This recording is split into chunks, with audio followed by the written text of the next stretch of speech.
Hello there, my old friend.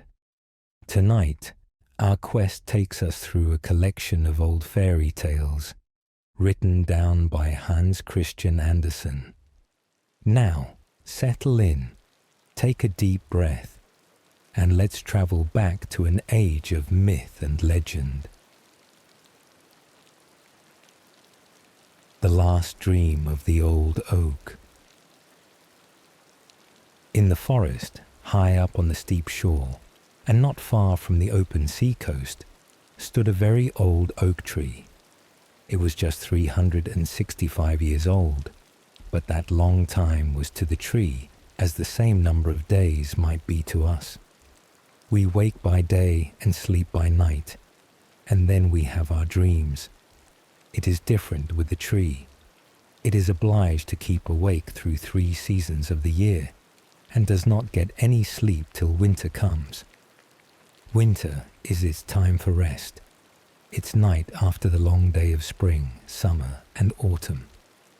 On many a warm summer, the ephemera, the flies that exist for only a day, had fluttered about the old oak, enjoyed life and felt happy, and if, for a moment, one of the tiny creatures rested on one of his large, fresh leaves, the tree would always say, "Poor little creature, your whole life consists only of a single day.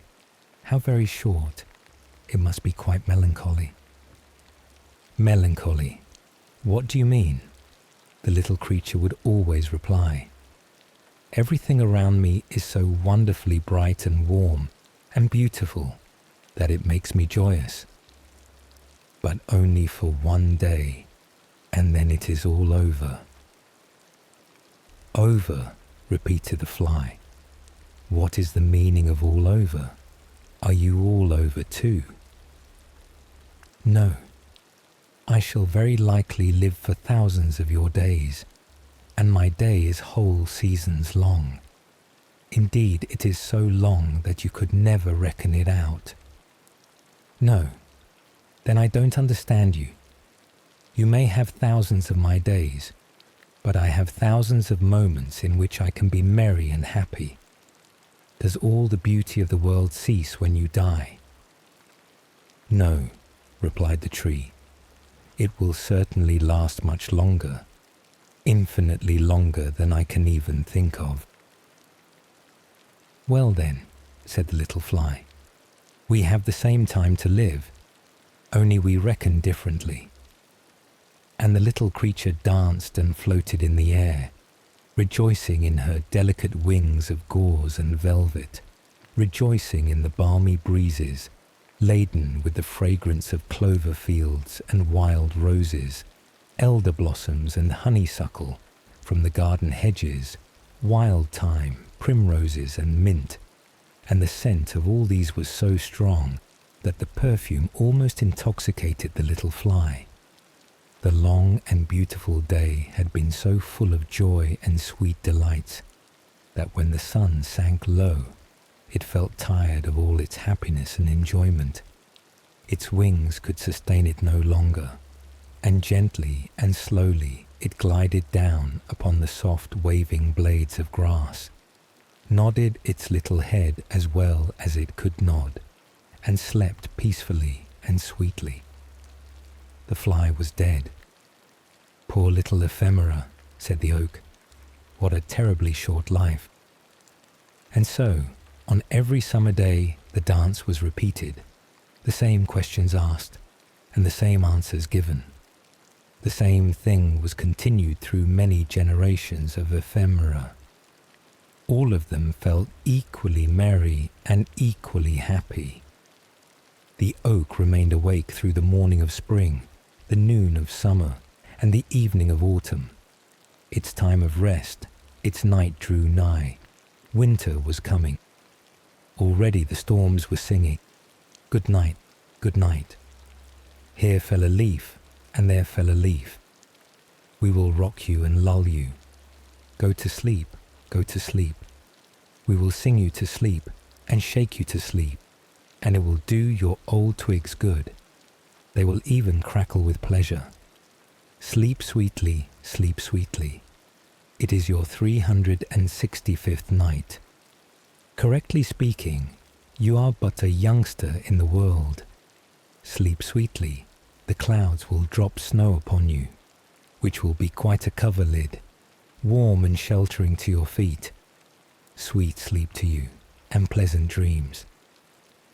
And there stood the oak, stripped of all its leaves, left to rest during the whole of a long winter, and to dream many dreams of events that had happened in its life, as in the dreams of men. The great tree had once been small. Indeed, in its cradle, it had been an acorn. According to human computation, it was now in the 4th century of its existence. It was the largest and best tree in the forest.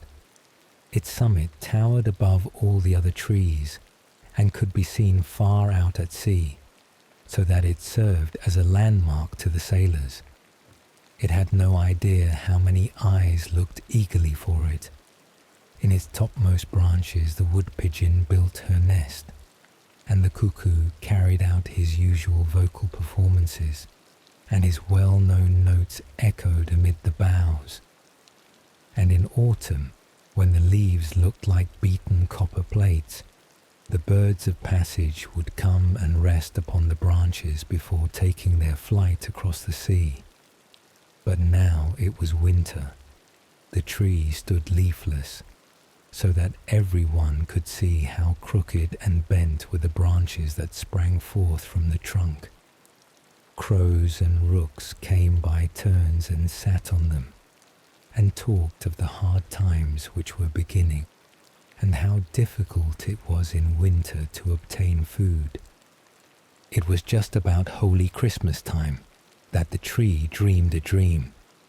The tree had, doubtless, a kind of feeling that the festive time had arrived, and in his dream fancied he heard the bells ringing from all the churches round. And yet it seemed to him to be a beautiful summer's day, mild and warm. His mighty summit was crowned with spreading fresh green foliage.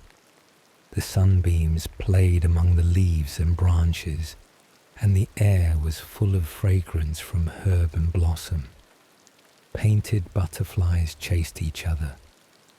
The summer flies danced around him, as if the world had been created merely for them to dance and be merry in.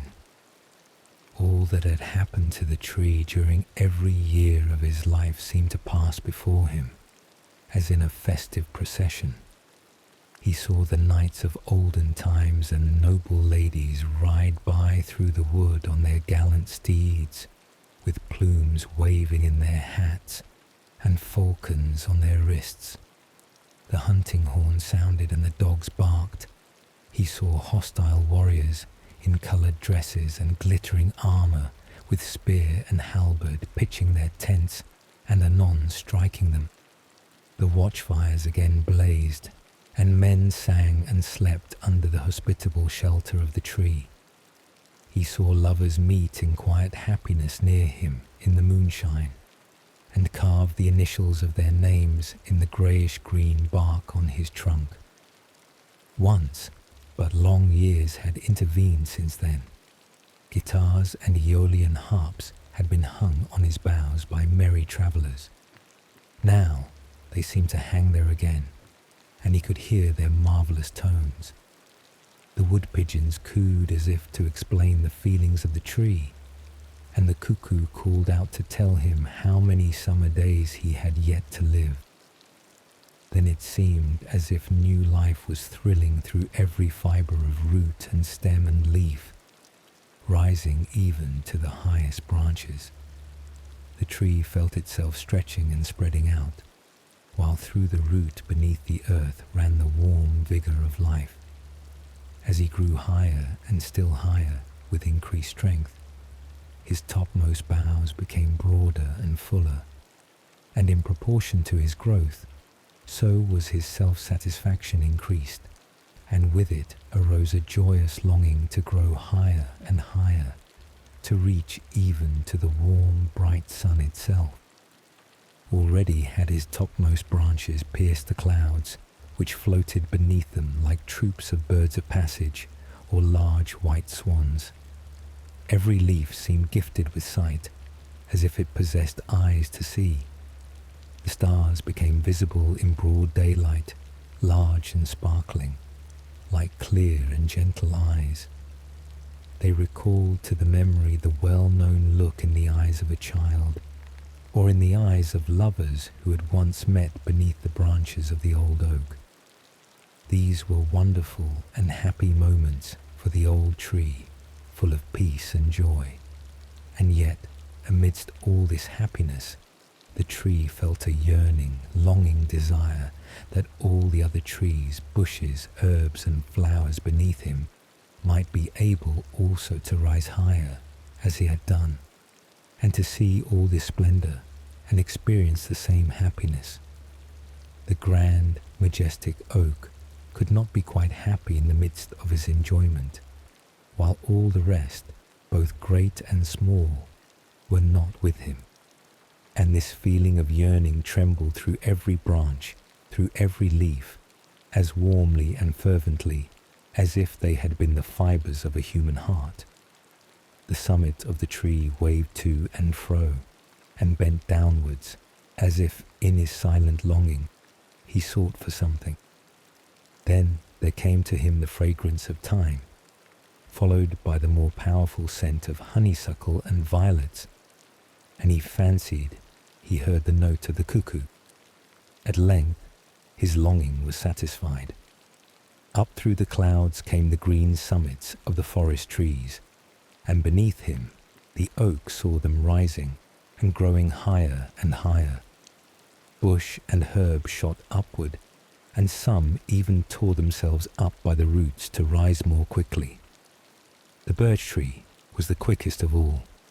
Like a lightning flash, the slender stem shot upwards in a zigzag line, the branches spreading around it like green gauze and banners. Every native of the wood, even to the brown and feathery rushes, grew with the rest, while the birds ascended with the melody of song. On a blade of grass that fluttered in the air like a long green ribbon sat a grasshopper, cleaning his wings with his legs. May beetles hummed, the bees murmured, the birds sang, each in his own way. The air was filled with the sounds of song and gladness.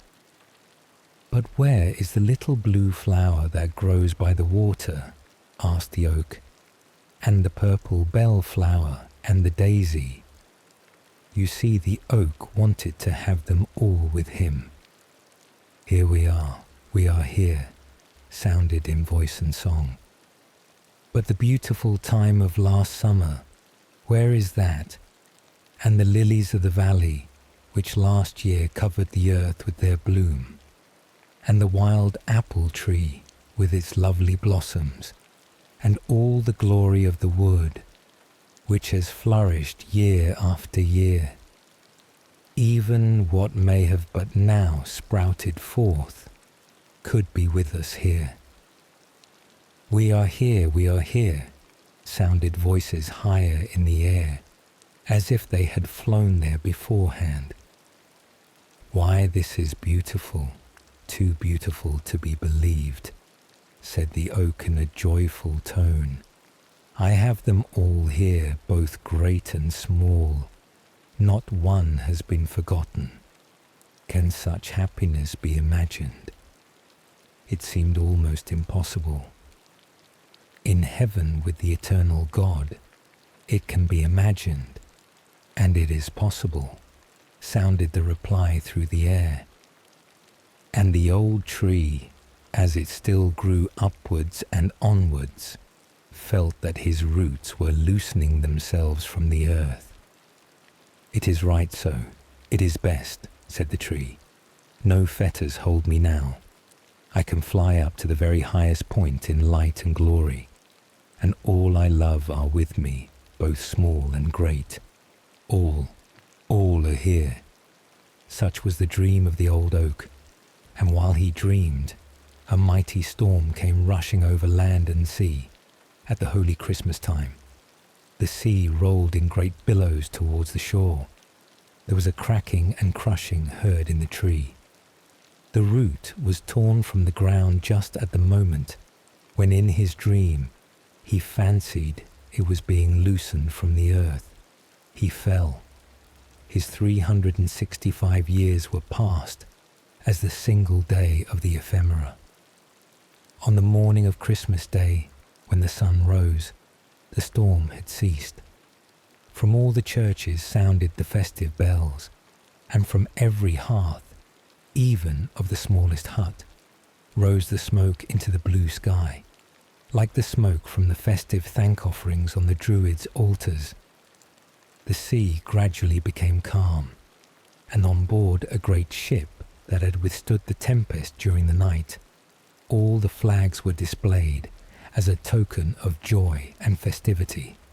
"The tree is down, the old oak, our landmark on the coast," exclaimed the sailors. "It must have fallen in the storm of last night. Who can replace it? Alas, no one."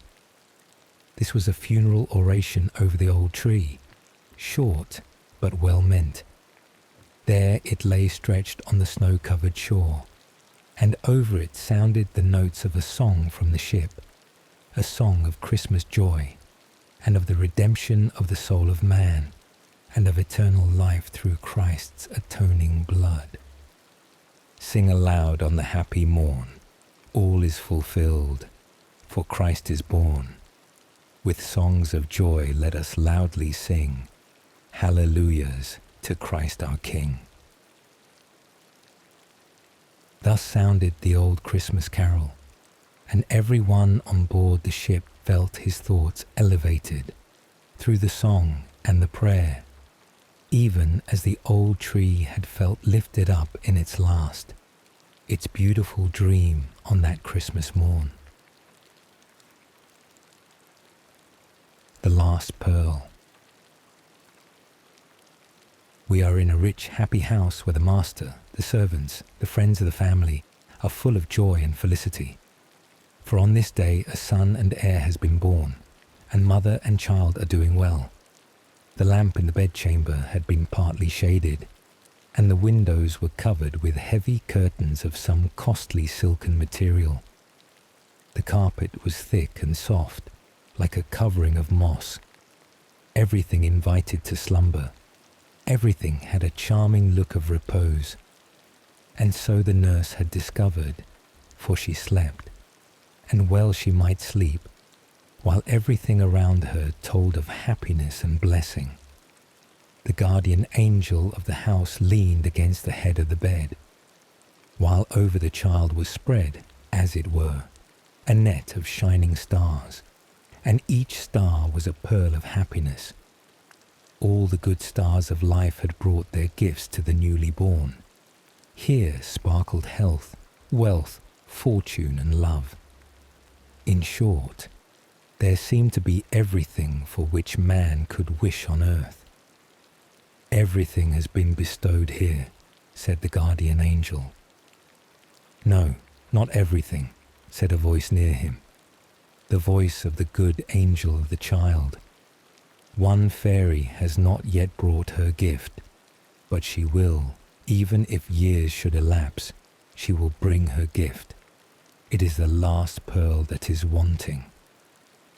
"Wanting," cried the guardian angel. "Nothing must be wanting here, and if it is so, let us fetch it. Let us seek the powerful fairy. Let us go to her.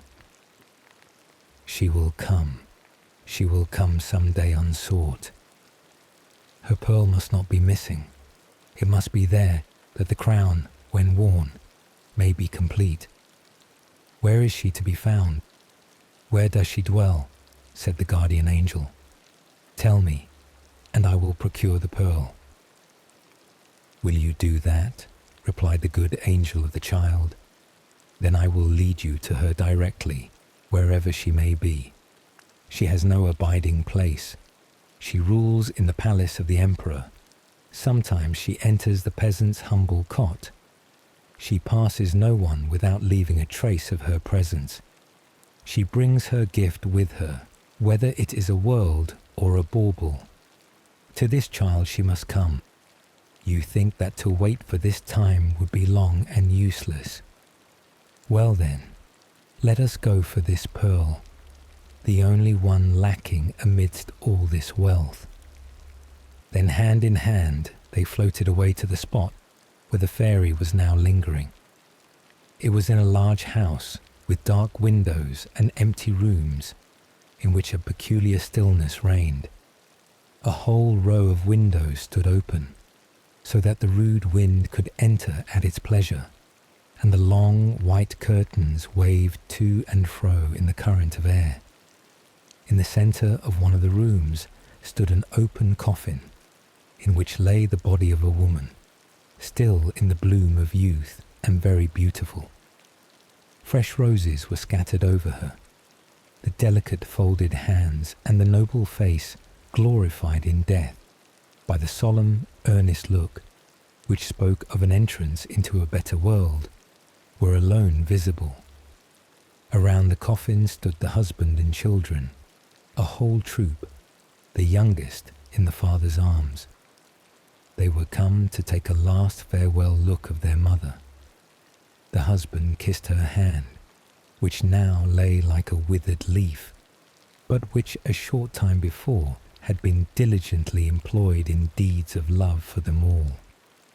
Tears of sorrow rolled down their cheeks and fell in heavy drops on the floor, but not a word was spoken. The silence which reigned here expressed a world of grief. With silent steps, still sobbing, they left the room. A burning light remained in the room, and a long red wick rose far above the flame, which fluttered in the draught of air. Strange men came in and placed the lid of the coffin over the dead and drove the nails firmly in, while the blows of the hammer resounded through the house and echoed in the hearts that were bleeding. "Whither art thou leading me?" asked the guardian angel. "Here dwells no fairy whose pearl could be counted amongst the best gifts of life." "Yes, she is here in this sacred hour," replied the angel, pointing to a corner of the room. And there, where in her lifetime the mother had taken her seat amidst flowers and pictures, in that spot where she, like the blessed fairy of the house, had welcomed husband, children, and friends, and, like a sunbeam, had spread joy and cheerfulness around her, the centre and heart of them all. There, in that very spot, sat a strange woman, clothed in long flowing garments, and occupying the place of the dead wife and mother. It was the fairy, and her name was Sorrow. A hot tear rolled into her lap and formed itself into a pearl, glowing with all the colours of the rainbow. The angel seized it. The pearl glittered like a star with sevenfold radiance. The pearl of sorrow, the last, which must not be wanting, increases the lustre and explains the meaning of all the other pearls. Do you see the shimmer of the rainbow which unites earth to heaven? So has there been a bridge built between this world and the next. Through the night of the grave we gaze upwards beyond the stars to the end of all things. Then we glance at the pearl of sorrow, in which are concealed the wings which shall carry us away to eternal happiness. Little Claus and Big Claus. In a village there once lived two men who had the same name. They were both called Claus. One of them had 4 horses, but the other had only one. So to distinguish them, people called the owner of the 4 horses Great Claus, and he who had only one, Little Claus. Now we shall hear what happened to them, for this is a true story. Through the whole week, Little Claus was obliged to plough for Great Claus and lend him his one horse, and once a week, on a Sunday, Great Claus lent him all his 4 horses. Then how Little Claus would smack his whip over all 5 horses. They were as good as his own on that one day. The sun shone brightly, and the church bells were ringing merrily as the people passed by, dressed in their best clothes, with their prayer books under their arms. They were going to hear the clergyman preach. They looked at Little Claus ploughing with his 5 horses, and he was so proud that he smacked his whip and said, "Gee up, my 5 horses." "You must not say that," said Big Claus, "for only one of them belongs to you." But Little Claus soon forgot what he ought to say, and when anyone passed, he would call out, "Gee up, my 5 horses."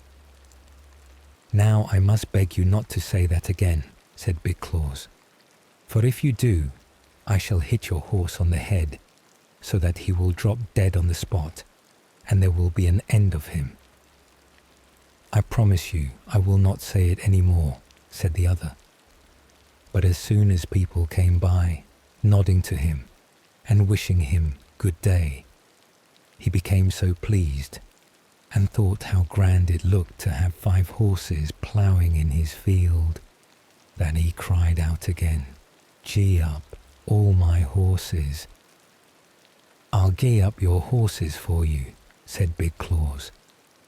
And seizing a hammer, he struck the one horse of Little Claus on the head, and he fell dead instantly.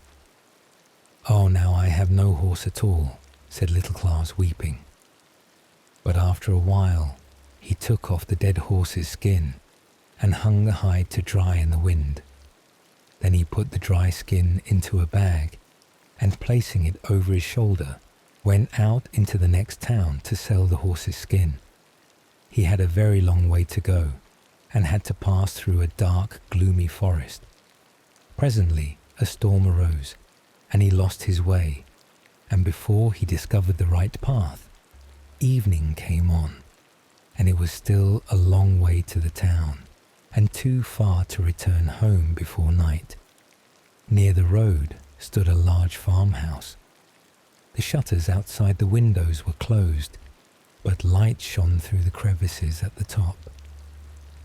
"I might get permission to stay here for the night," thought Little Claus. So he went up to the door and knocked. The farmer's wife opened the door, but when she heard what he wanted, she told him to go away, as her husband would not allow her to admit strangers. "Then I shall be obliged to lie out here," said Little Claus to himself, as the farmer's wife shut the door in his face. Near to the farmhouse stood a large haystack, and between it and the house was a small shed with a thatched roof. "I can lie up there," said Little Claus, as he saw the roof. "It will make a famous bed, but I hope the stork will not fly down and bite my legs." For on it stood a living stork, whose nest was in the roof. So Little Claus climbed to the roof of the shed, and while he turned himself to get comfortable, he discovered that the wooden shutters, which were closed, did not reach to the tops of the windows of the farmhouse, so that he could see into a room in which a large table was laid out with wine, roast meat, and a splendid fish.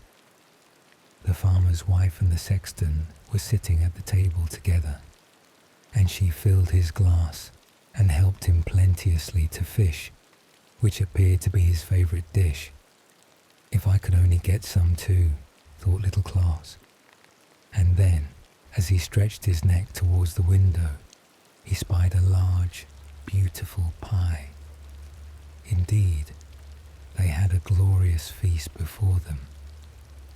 At this moment, he heard someone riding down the road towards the farmhouse.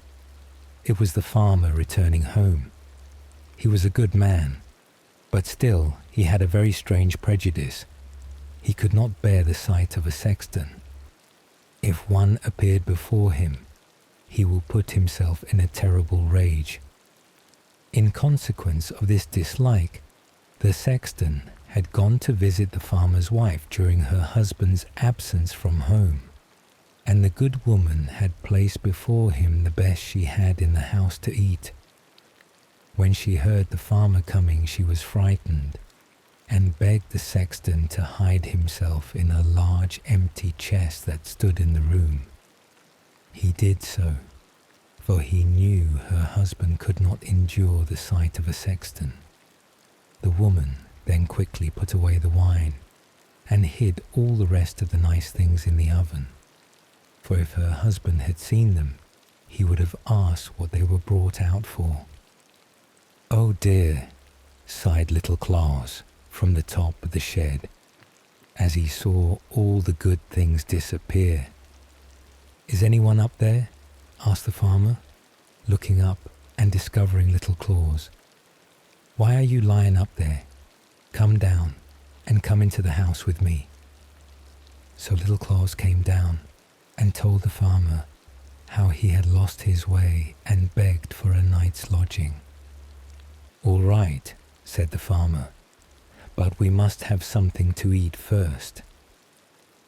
The woman received them both very kindly, laid the cloth on a large table, and placed before them a dish of porridge. The farmer was very hungry, and ate his porridge with a good appetite, but Little Claus could not help thinking of the nice roast meat, fish, and pies, which he knew were in the oven. Under the table, at his feet, lay the sack containing the horse's skin, which he intended to sell at the next town. Now Little Claus did not relish the porridge at all, so he trod with his foot on the sack under the table, and the dry skin squeaked quite loud. "Hush," said Little Claus to his sack, at the same time treading upon it again, till it squeaked louder than before. "Hallo, what have you got in your sack?" asked the farmer. "Oh, it is a conjurer," said Little Claus, "and he says we need not eat porridge, for he has conjured the oven full of roast meat, fish, and pie." "Wonderful," cried the farmer, starting up and opening the oven door. And there lay all the nice things hidden by the farmer's wife, but which he supposed had been conjured there by the wizard under the table. The woman dared not say anything, so she placed the things before them, and they both ate of the fish, the meat, and the pastry. Then Little Claus trod again upon his sack, and it squeaked as before. "What does he say now?" asked the farmer. "He says," replied Little Claus, "that there are 3 bottles of wine for us, standing in the corner by the oven." So the woman was obliged to bring out the wine also, which she had hidden, and the farmer drank it till he became quite merry. He would have liked such a conjurer as Little Claus carried in his sack. "Could he conjure up the evil one?" asked the farmer. "I should like to see him now, while I am so merry." "Oh yes," replied Little Claus. "My conjurer can do anything I ask him. Can you not?" he asked, treading at the same time on the sack till it squeaked. "Do you hear? He answers yes, but he fears that we shall not like to look at him. Oh, I am not afraid. What will he be like?" "Well, he is very much like a sexton." "Ha," said the farmer, "then he must be ugly. Do you know I cannot endure the sight of a sexton? However, that doesn't matter. I shall know who it is, so I shall not mind. Now then, I've got up my courage, but don't let him come too near me." "Stop, I must ask the conjurer," said Little Claus. So he trod on the bag and stooped his ear down to listen. "What does he say?" "He says that you must go and open that large chest which stands in the corner. and you will see the evil one crouching down inside. But you must hold the lid firmly, that he may not slip out." "Will you come and help me hold it?" said the farmer, going towards the chest in which his wife had hidden the sexton, who now lay inside, very much frightened. The farmer opened the lid a very little way and peeped in. "Oh," cried he, springing backwards, "I saw him, and he is exactly like our sexton. How dreadful it is!" So after that he was obliged to drink again, and they sat and drank till far into the night. "You must sell your conjurer to me," said the farmer. "Ask as much as you like, I will pay it. Indeed, I would give you directly a whole bushel of gold." "No, indeed I cannot," said Little Claus. "Only think how much profit I could make out of this conjurer." "But I should like to have him," said the fanner, still continuing his entreaties. "Well," said Little Claus at length, "you have been so good as to give me a night's lodging. I will not refuse you. You shall have the conjurer for a bushel of money, but I will have quite full measure." "So you shall," said the farmer, "but you must take away the chest as well. I would not have it in the house another hour. There is no knowing if he may not be still there." So Little Claus gave the farmer the sack containing the dried horse's skin, and received in exchange a bushel of money, full measure. The farmer also gave him a wheelbarrow on which to carry away the chest and the gold.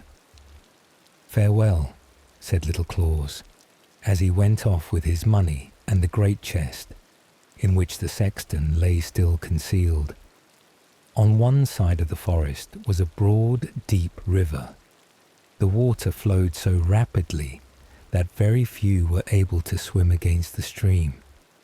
A new bridge had lately been built across it, and in the middle of this bridge Little Claus stopped and said, loud enough to be heard by the sexton, "Now, what shall I do with this stupid chest?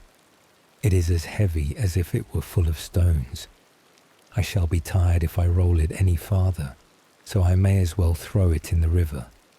If it swims after me to my house, well and good, and if not, it will not much matter." So he seized the chest in his hand and lifted it up a little, as if he were going to throw it into the water. "No, leave it alone," cried the sexton from within the chest. "Let me out first."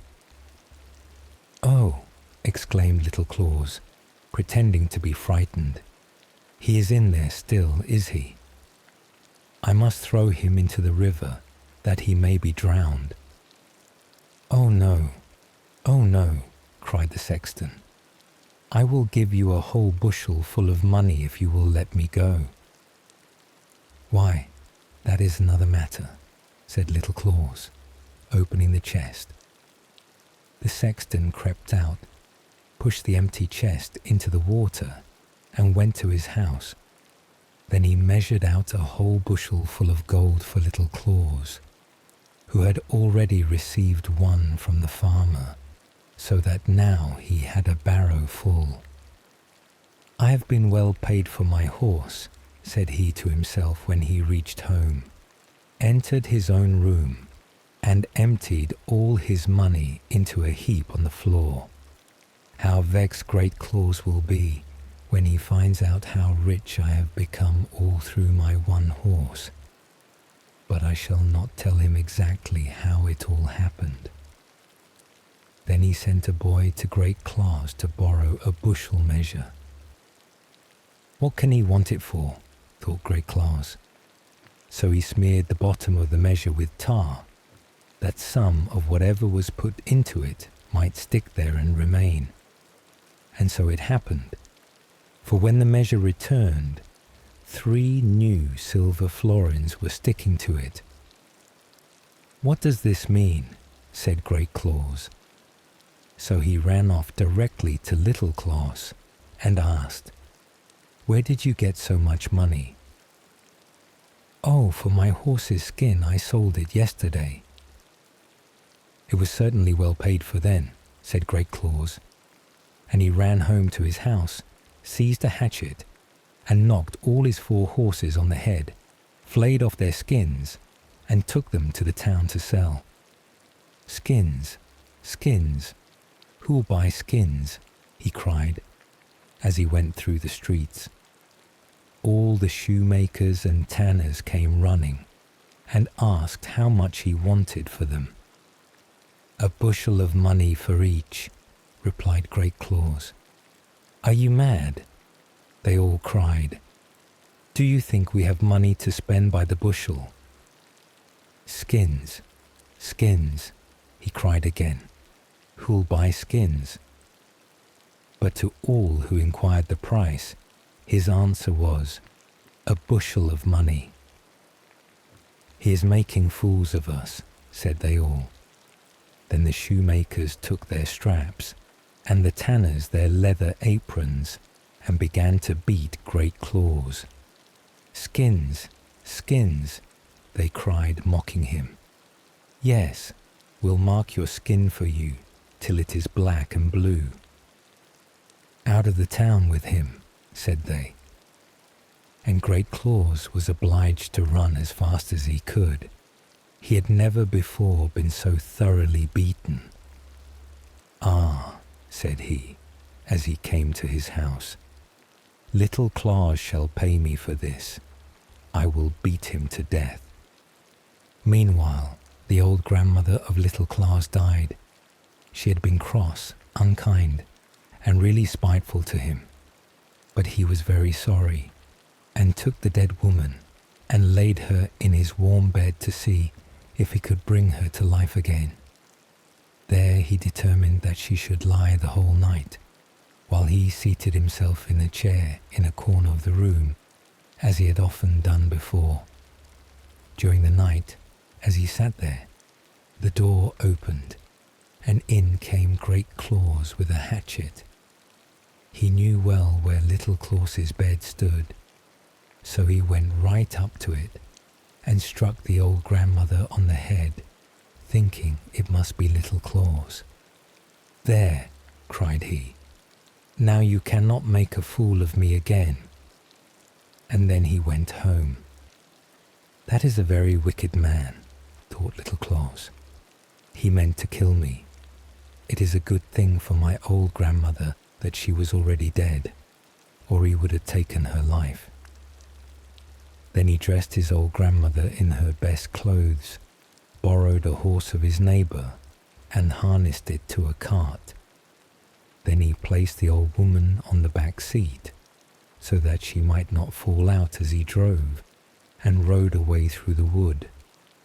By sunrise they reached a large inn, where Little Claus stopped and went to get something to eat.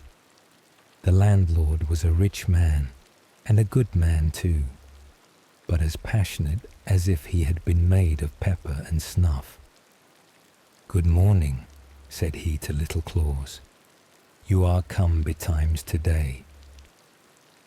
"Yes," said Little Claus. "I am going to the town with my old grandmother. She is sitting at the back of the wagon, but I cannot bring her into the room. Will you take her a glass of mead? But you must speak very loud, for she cannot hear well." "Yes, certainly I will," replied the landlord, and pouring out a glass of mead, he carried it out to the dead grandmother, who sat upright in the cart. "Here is a glass of mead from your grandson," said the landlord.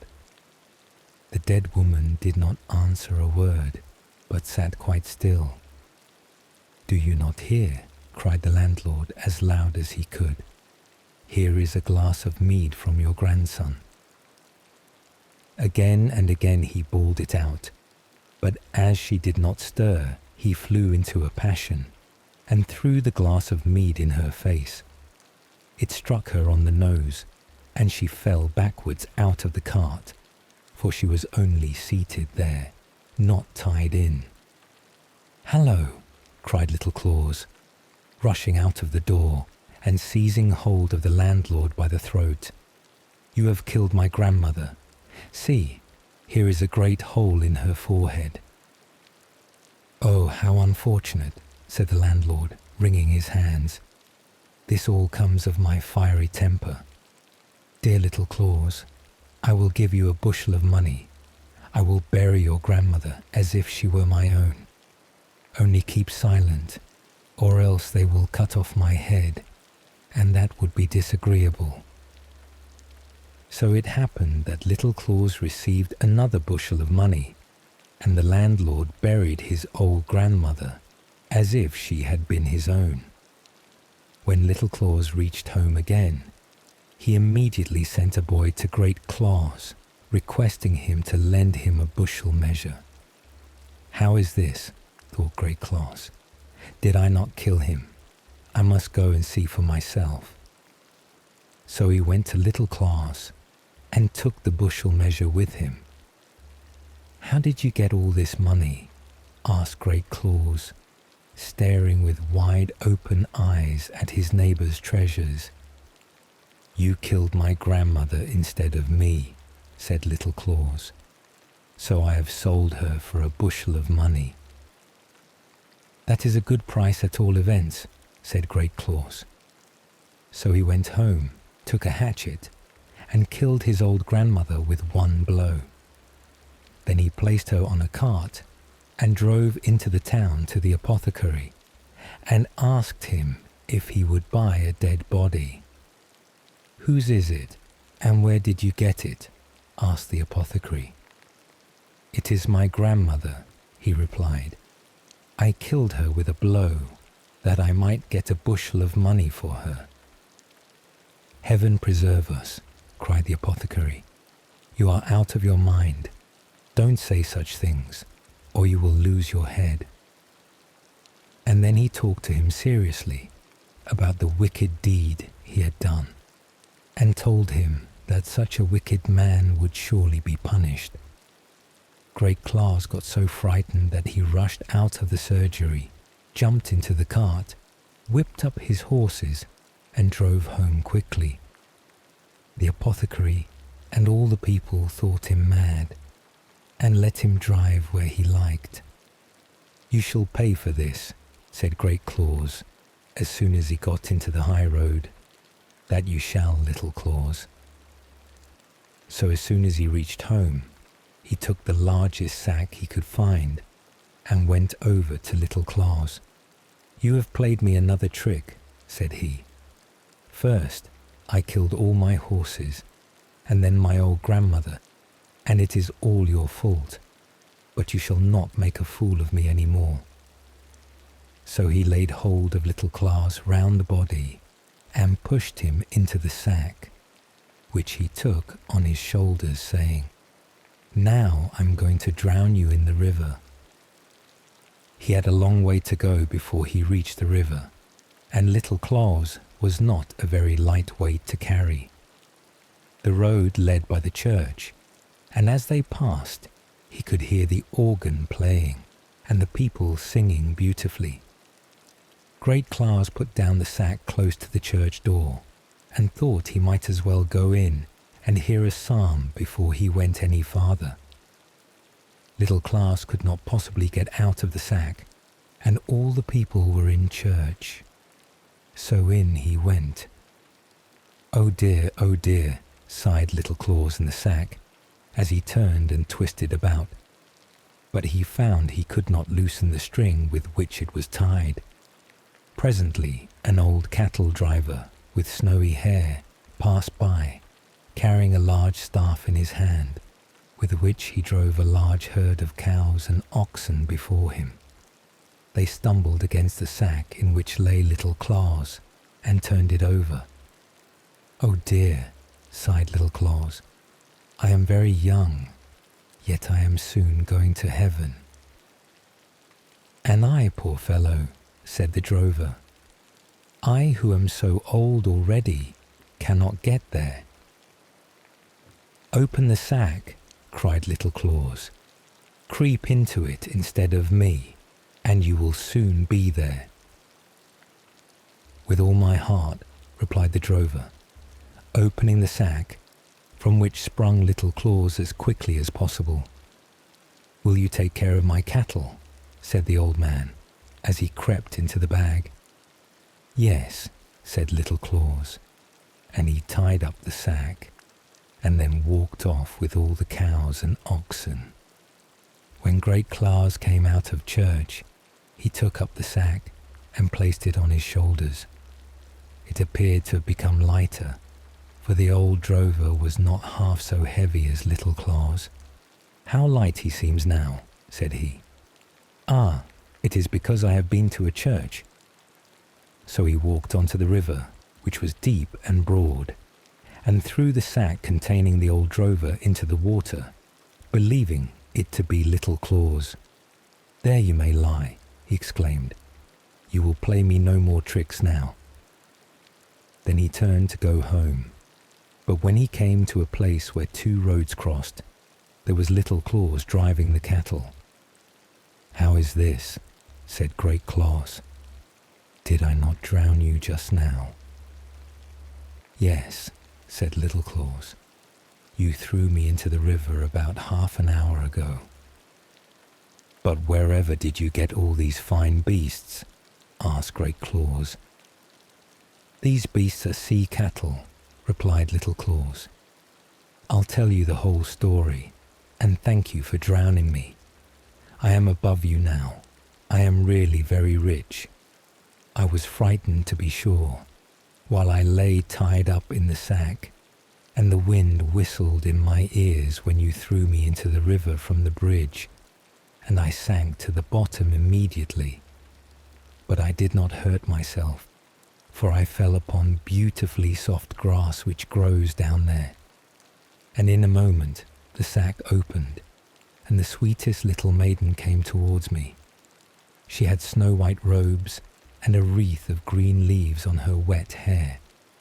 She took me by the hand and said, "So you are come, Little Claus, and here are some cattle for you to begin with. About a mile farther on the road, there is another herd for you." Then I saw that the river formed a great highway for the people who live in the sea. They were walking and driving here and there from the sea to the land at the spot where the river terminates. The bed of the river was covered with the loveliest flowers and sweet fresh grass. The fish swam past me as rapidly as the birds do here in the air. How handsome all the people were, and what fine cattle were grazing on the hills and in the valleys. "But why did you come up again?" said Great Claus. "If it was all so beautiful down there, I should not have done so." "Well," said Little Claus, "it was good policy on my part.